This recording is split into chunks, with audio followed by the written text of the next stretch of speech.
মাছের শ্রেণীবিভাগ ও বাস্তুতন্ত্র। মাছকে তাদের কঙ্কালের প্রকৃতি এবং জীবনধারণের জলের ওপর ভিত্তি করে ভাগ করা হয়। অন্তকঙ্কালের ওপর ভিত্তি করে এক তরুণাস্থিময় মাছ, কার্টিলেজিনাস ফিশ। এদের অন্তকঙ্কাল নরম তরুণাস্থি বা কার্টিলেজ দিয়ে গঠিত। এদের কানকো উন্মুক্ত থাকে, কানকো ঢাকা থাকে না। যেমন হাংর, শঙ্কর মাছ, রে ফিশ। 2 অস্থিময় মাছ, বনি ফিশ। এদের অন্তকঙ্কাল শক্ত অস্থি বা হাড় দিয়ে গঠিত। এদের কানকো পটকা ও কানকোর ঢাকা দিয়ে আবৃত থাকে। যেমন রুই, কাতলা, মৃগেল, ইলিশ।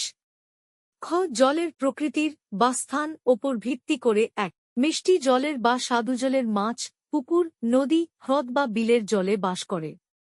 যেমন কার্প জাতীয় মাছ, রুই, কাতলা, জিয়াল মাছ, মাগুর, শিঙি। 2 নোনা জলের বা সামুদ্রিক মাছ সমুদ্রের নোনা জলে বাস করে। যেমন ইলিশ, পমফ্রেট, সার্ডিন, ম্যাকেরেল। 3 মোহনার জলের বা ভেড়ির মাছ, ব্র্যাকিশ ওয়াটার। নদী ও সমুদ্রের মিলনস্থলে যেখানে মিষ্টি ও নোনা জল মিশ্রিত অবস্থায় থাকে, খাড়ি বা ভেড়ি। যেমন তোপসে, পার্শে, ভেটকি, বাগদা চিংড়ি। 3 কার্প, খার্প ও পুকুরের বিভিন্ন স্তরে এদের বিন্যাস।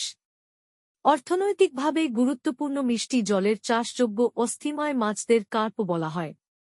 এদের 2টি প্রধান ভাগে ভাগ করা যায়, মেজর কার্প বনাম minor carp. Major carp, major carp আকারে বড় হয়, খুব তাড়াতাড়ি বৃদ্ধি পায় এবং সাধারণত বদ্ধ জলে ডিম পারে না। যেমন রুই, কাতলা, মৃগেল। মাইনর কার্প, মেনর কার্প আকারে ছোট হয়, বৃদ্ধির হার কম এবং বদ্ধ জলেও ডিম পারতে পারে। যেমন বাটা, পুঁটি। দেশি কার্প বনাম বিদেশি, এক্সোটিক কার্প। দেশি কার্প ভারতের নদী ও জলাশয়ের নিজস্ব মাছ। যেমন রুই, কাতলা, মৃগেল। বিদেশি বা এক্সোটিক কার্প, এক্সারেক কার্প অধিক উৎপাদনের জন্য বিদেশ থেকে ভারতে আনা হয়েছে।